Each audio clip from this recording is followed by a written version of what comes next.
Welcome to the Manager Matt podcast show. The show is designed to give you solutions to your day-to-day management and leadership problems. It's hosted by Matthew Haddock, a frontline manager and leader with over 25 years of experience. If you're ready, then let's get on with the show. Hi, and welcome to the Manager Matt podcast show. This show is here to help you lead your team like you always wanted to, with practical help and advice which will improve your management skills and get the results you want. Make sure, if you haven't already, subscribe to the show so you'll never miss an episode and share it with anyone else you think might like it.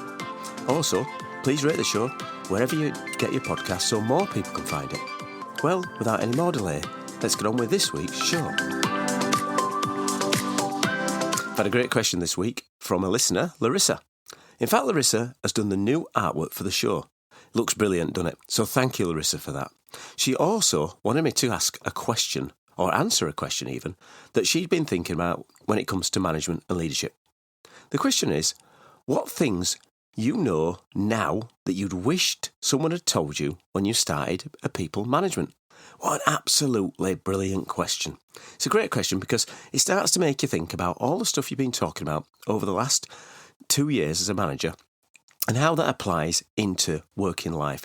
So what I want to do today is have a good think about and re-listen to some of the podcasts that I've done so I could understand some of the themes I've been talking about. So I did. I went away and had a listen to the 151 casts we've already got. And I thought to myself, right, from there, let me formulate what I think are going to be the top reasons that good leadership happens and what I would have thought someone might have told me when I was younger. The first one is still and always will be about delivering results, getting things done. Strategy is important. Planning naturally needs to happen. But talk is cheap. Without actions and deliverables, it means absolutely nothing. So, the first thing I said, if I had my time over again when I became a leader, you've got to deliver results. It's great having your team on board, it's brilliant. But as a leader, you've got to deliver the results you are there to do. And sometimes those results are going to be the thing that you are completely and totally measured on. So what else do we also think about when it comes to being a leader? What should we do? Well, being consistent. No favourites. Goes without saying, doesn't it? This day and age, although it needs to be said. There is some people who I've worked with in the past who've had complete favourites. No doubt about it. And maybe I'm one of those favourites when you look back. But a good manager would have given me the advice back 25 years ago is don't have favourites. Be consistent. Another point, be aware of your actions you do. Be aware of the actions you take every day, day in, day out. Do you know why? Because you have a shadow. In fact, a manager has a big shadow. A very big shadow. Goes in hand with the consistency piece, but the actions you do need to be exactly what you say you're going to do. You need to be seen to be done. And that's about making sure that you're walking the walk instead of talking the talk. And if that means making sure that you're wearing the right equipment, you wear the right equipment. If it means parking the right way in the car park, you park the right way in the car park. And this is about that idea of having consistency. So what else? What else would I tell myself if I could go back? I'd say, be aware of your energy levels. You have to set the tone. You have to be the one pushing the agenda day in, day out. And it can be difficult. You're a human.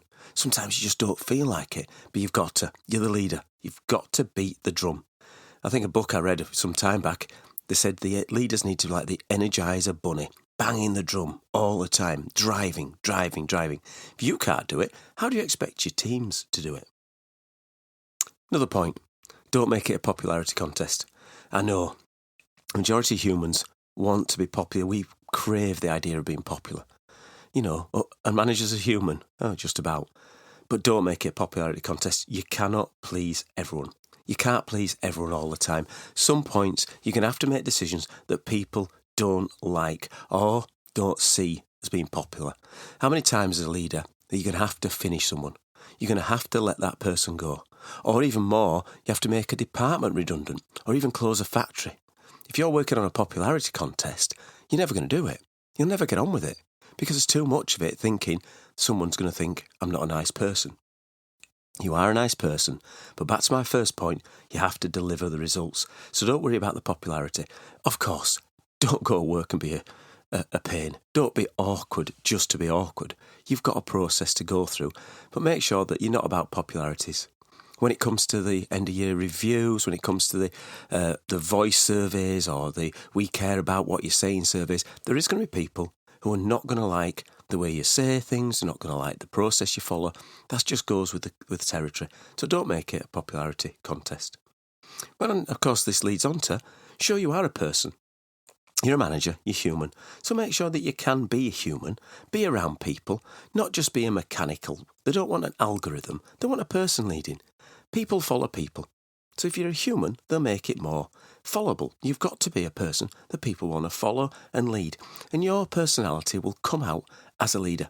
It will make it immense. And if you've got a great personality, it's a brilliant tool as a manager to use.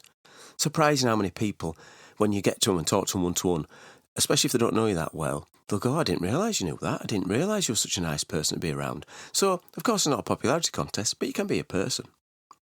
Be seen more. This is one I struggle with, and I'll say it today. Get out of your office.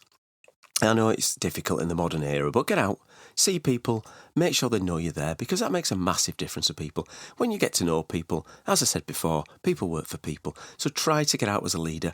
The higher up the organisation, the more difficult that is. You become trapped in an office, on a call, really difficult. But, try and get out there, meet people, make sure they know you're there, and do that part.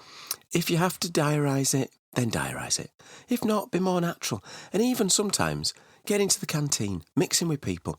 Not forced, not, tea with a team. Yeah, that could work. But actually just meeting people, talking about the football, the rugby, whatever, the show of the day, whatever it is. Try to get out, try to mingle, and people will respect the fact that you are getting out there and being seen. And sometimes walk a little bit in their shoes. You can't walk every day with them. You don't know what people are like. But spending time with people, doing the jobs, knowing what they're doing, feeling the pain, understanding what decisions you've made could impact on them. And again, it comes on to this next point. When you're a first leader, it's really difficult to think you're going to be perfect.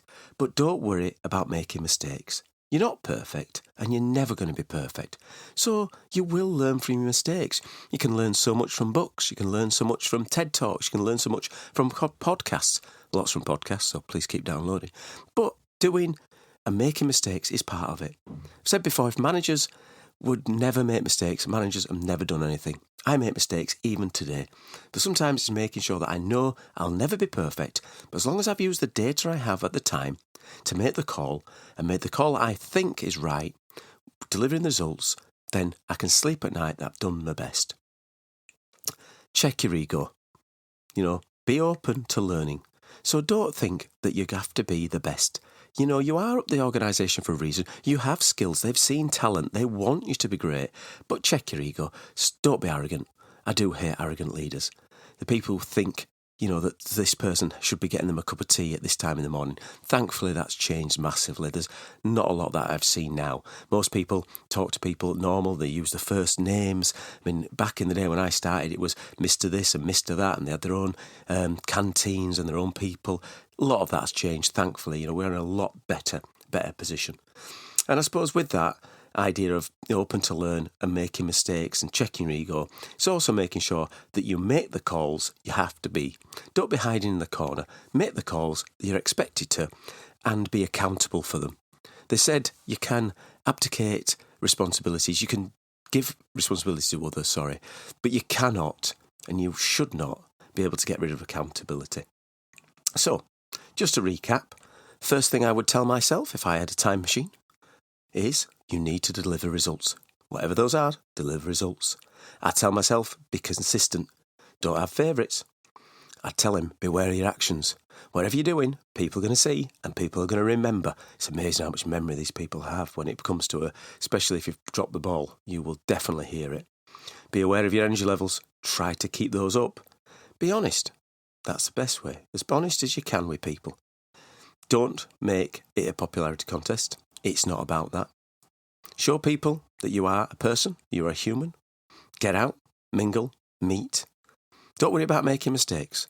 You're not perfect, you never will be. Check your ego, be open to learn, and make sure you make the calls and be accountable. Well, thanks for listening. And as always, I'm really keen to hear your thoughts on the show, both good and bad, so please send any feedback, as it's a gift, to managermattpodcast@gmail.com. Answer all my own emails and would love to engage on new and old topics. And one more thing, please put whatever you've learned into action. Right, well that's it for Manager Matt this week. Thanks for listening and goodbye. Thank you so much for listening to this Manager Matt podcast. We hope you found it interesting, helpful and actionable. One last thing, please leave a quick review on iTunes or with your podcast provider, as it helps to spread the word of Manager Matt.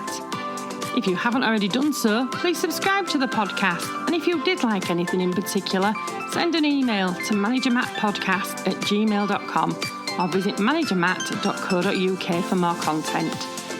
Feedback is a gift, so let's keep giving. See you next week.